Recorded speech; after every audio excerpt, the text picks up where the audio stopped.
Hello everyone, আশা করি সবাই ভালো আছেন। ভিডিওটির টাইটেল পড়ে অলরেডি নিশ্চয়ই জেনে গেছেন আজকে আইএলটিএস স্পিকিং নিয়ে ডিসকাস করব। আইএলটিএস রিলেটেড এমন হেল্পফুল টিপস পেতে চ্যানেলটি সাবস্ক্রাইব করতে ভুলবেন না। দেরি না করে চলুন শুরু করা যাক।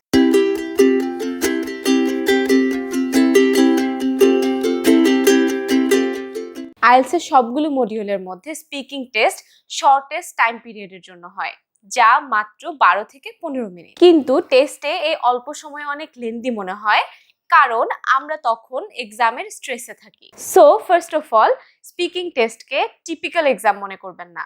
মনে করুন আপনি ডেইলি লাইফে আপনার আশেপাশের ফ্রেন্ডস, কলিগস, ফ্যামিলি মেম্বারের সাথে যেভাবে গল্প করেন, এই 12 থেকে 15 মিনিট টাইমেও আপনি একজন নতুন মানুষের সাথে গল্প করছেন। ডিফারেন্স শুধু এই যে এক্ষেত্রে শুধু আপনি কথা বলবেন এবং যাই বলবেন তা কিছু ক্রাইটেরিয়া মেনটেন করে বলবেন। এখন আপনি বলতে পারেন ডেইলি লাইফে তো আমরা ক্রাইটেরিয়া মেনটেন করে গল্প করি না, কিন্তু বিলিভ মি এসব ক্রাইটেরিয়া খুবই সিম্পল এবং ডেইলি বেসিসে আমরা আনকনসিয়াসলি কম বেশি এসব ক্রাইটেরিয়া ইউজ করি। শুধু ডেইলি আমাদের কনভারসেশন ক্যাজুয়াল হয়, কিন্তু টেস্টে আমরা কিছুটা ফর্মালি এবং স্পেসিফিক টপিকের উপর কথা বলবো। ফুল স্পিকিং টেস্ট 3 পার্টে ডিভাইড করা হয়। ফার্স্ট পার্টে specific topic, for example social, educational, place, people ইত্যাদির উপর কিছু কোয়েশ্চেন করা হবে। আপনি মোটামুটি 2 থেকে 3 সেন্টেন্সে অ্যান্সার দিবেন, জাস্ট 1 ওয়ার্ড অথবা 1 সেন্টেন্সে অ্যান্সার শেষ করবেন না। ফর এক্সাম্পল, আপনাকে যদি বলা হয় হোয়াট ডু ইউ ডু, আপনি যদি স্টুডেন্ট হন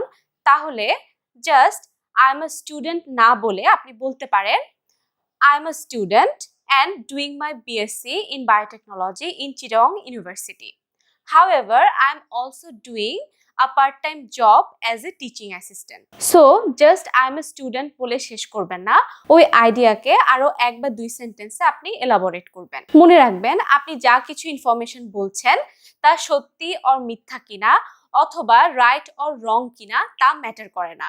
সো আপনি স্পন্টেনিয়াসলি যে কোনো কিছু বলতে পারেন। সেকেন্ড পার্টে আপনাকে একটা টাস্ক কার্ড অথবা কিউ কার্ড দেওয়া হবে, যেখানে একটা স্পেসিফিক টপিক এবং ওই টপিক রিলেটেড কিছু পয়েন্টস লেখা থাকবে। আপনি 1 মিনিট টাইম পাবেন এই টপিকে কি বলবেন তা প্রিপেয়ার করতে, এবং 2 মিনিট ধরে আপনাকে এই টপিকে কথা বলতে হবে। মনে রাখবেন এক্সাক্ট 2 মিনিট পর এক্সামিনার আপনাকে স্টপ করে দিবে, কিন্তু এতে নার্ভাস হওয়ার কোনো কারণ নেই, এর জন্য আপনাকে প্যানালাইজ করা হবে না। কিন্তু 2 মিনিটের কম বললে আপনাকে অবশ্যই প্যানালাইজ করা হবে। সো বেটার আপনাকে স্টপ না করা পর্যন্ত আপনি বলতে থাকবেন। আর এক্সামিনার যখন থামতে বলবে আপনি সিম্পলি কথা বলা স্টপ করবেন, এতে আপনার স্কোরে কোনো ইফেক্ট হবে না। এখন কিউ কার্ডের টপিকে কি বলবেন তা সাজানোর ইজিয়েস্ট ওয়ে হলো কার্ডে যে পয়েন্টগুলো থাকে টপিকের নিচে, আপনি আপনার স্পিচে ওই পয়েন্টগুলোর অ্যান্সার অথবা পয়েন্টগুলো রিলেটেড ইনফরমেশন বলতে থাকবেন। দেখবেন পয়েন্টগুলো নিয়ে একের পর এক বলতে বলতে 2 মিনিট হয়ে যাবে।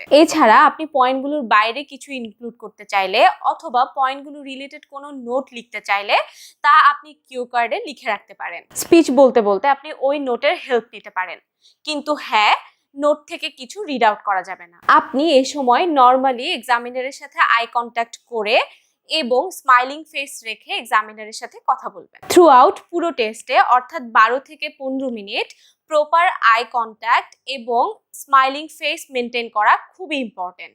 এতে আপনাকে কনফিডেন্ট মনে হবে এবং আপনার নার্ভাসনেস অনেকটাই কমে যাবে। সো আই কন্ট্যাক্ট এবং স্মাইলিং ফেস মেনটেন করা আইএলটিএস স্পিকিং টেস্টের সব থেকে ইম্পর্টেন্ট টিপ এবং অ্যাডভাইস। পার্ট 2 এর এই 2 মিনিট স্পিচের পর এক্সামিনার আপনাকে কিছু কোয়েশ্চেন করতে পারে আপনার স্পিচ রিলেটেড। আপনি পার্ট 1 এর মতোই 2 থেকে 3 সেন্টেন্সে কোয়েশ্চেনগুলোর অ্যান্সার করবেন। লাস্ট পার্টে অর্থাৎ পার্ট 3 তে এই কিউ কার্ডের টপিকের উপর এক্সামিনার আপনার সাথে আরো ডিপ কনভারসেশন করবে। অনেক সময় এই টপিক ডিফারেন্টও হতে পারে। সো এক্ষেত্রে আপনি এক্সামিনারের কোয়েশ্চেনের অ্যান্সার এলাবোরেটলি দিবেন এবং কোয়েশ্চেনগুলো এমন হবে যাতে আপনি এলাবোরেটলি বলতে পারেন, অর্থাৎ ওপেন এন্ডেড হবে। নর্মালি পার্ট 3 এর কোয়েশ্চেনগুলোতে কোনো স্পেসিফিক টপিক বা সিচুয়েশনের উপরে আপনার ওপিনিয়ন জানতে চাওয়া হয়, অথবা আপনার কাছে জানতে চাইতে পারে আপনি সিচুয়েশন এ, সিচুয়েশন বি, এই 2 সিচুয়েশনের মধ্যে কোন সিচুয়েশন আপনি সাপোর্ট করছেন, কোন টপিক বা স্টেটমেন্টের সাথে আপনি অ্যাগ্রি করছেন, ডিসঅ্যাগ্রি করছেন।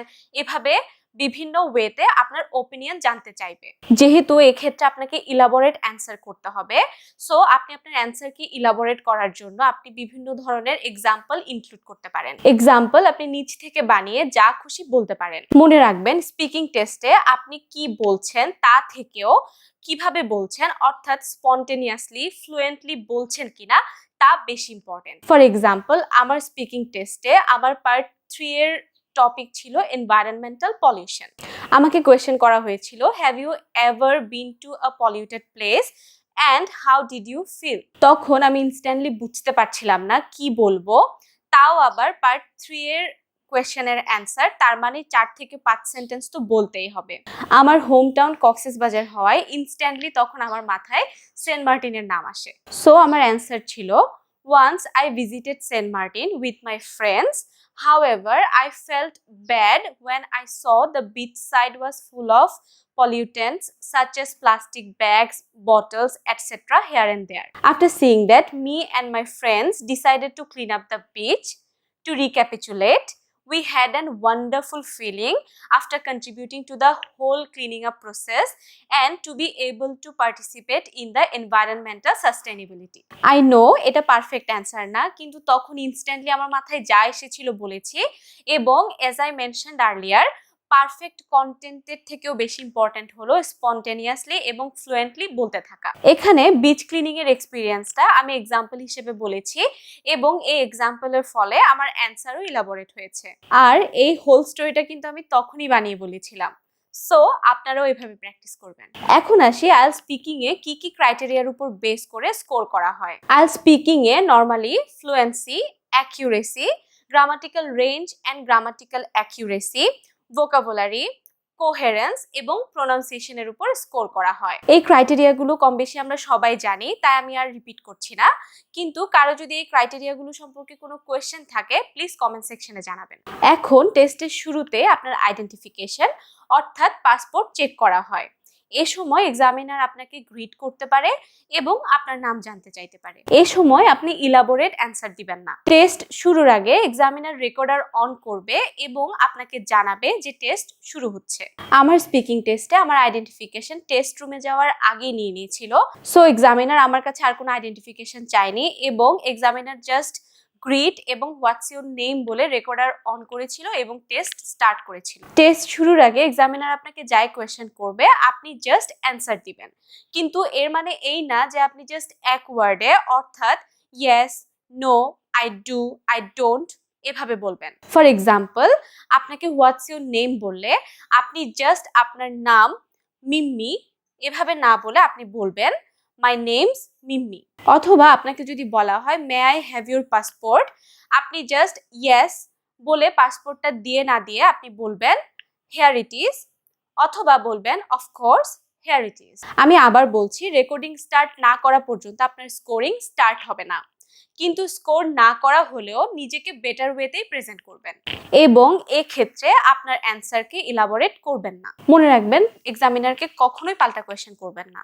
মানে এক্সামিনার আপনাকে হোয়াটস ইউর নেম অথবা হাউ আর ইউ এই টাইপ কোয়েশ্চেন করলে আপনিও এক্সামিনারকে সেম কোয়েশ্চেন করবেন না। ডেইলি লাইফে এভাবে পাল্টা কোয়েশ্চেন করা কার্টিসি হলেও স্পিকিং টেস্টে এটা কখনোই করা যাবে না, তার রেকর্ডিং শুরুর আগেই হোক না কেন।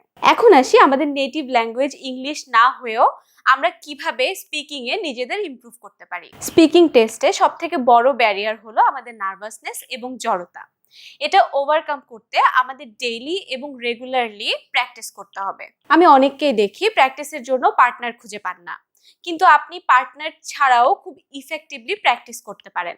আপনি daily random topic, for example আপনি সারাদিন কি করলেন অথবা আপনার ফেভারিট কোনো প্লেস বা পার্সন অর কোনো মুভি অথবা কোনো সিরিজ ইত্যাদির উপর আয়নার সামনে দাঁড়িয়ে অ্যাটলিস্ট 10 মিনিট একটানা কথা বলবেন এবং তা ফোনে রেকর্ড করবেন। পরে এই রেকর্ডিং শুনে আপনি নিজে আপনার ভুলগুলোকে আইডেন্টিফাই করে নোট করবেন এবং নেক্সট টাইম তা মনে রাখবেন। এই ওয়েতে দেখবেন আপনি ডেইলি ইমপ্রুভ করছেন। আপনার ভোকাবুলারি রেঞ্জ কম্পারেটিভলি কম হলে এবং আপনার প্রিপারেশনের টাইম কম থাকলে অনেক বেশি ভোকাবুলারি মনে না রেখে আপনি কিছু কমন ভোকাবুলারি মনে রাখবেন যা আপনি আপনার স্পিকিং এ ইনক্লুড করতে পারবেন। মনে রাখবেন, অনেক বেশি নতুন, আনকমন এবং কমপ্লেক্স ওয়ার্ড ভুল ইউজ করার থেকে সিম্পল ওয়ার্ড স্পন্টেনিয়াসলি এবং ফ্লুয়েন্টলি ইউজ করা বেটার। এখন যেহেতু ভোকাবুলারি রেঞ্জের উপর স্কোর করা হয়, সো আপনি এমন কিছু ওয়ার্ড মনে রাখুন যা খুব ইজিলি আপনি আপনার কথায় ইনকর্পোরেট করতে পারবেন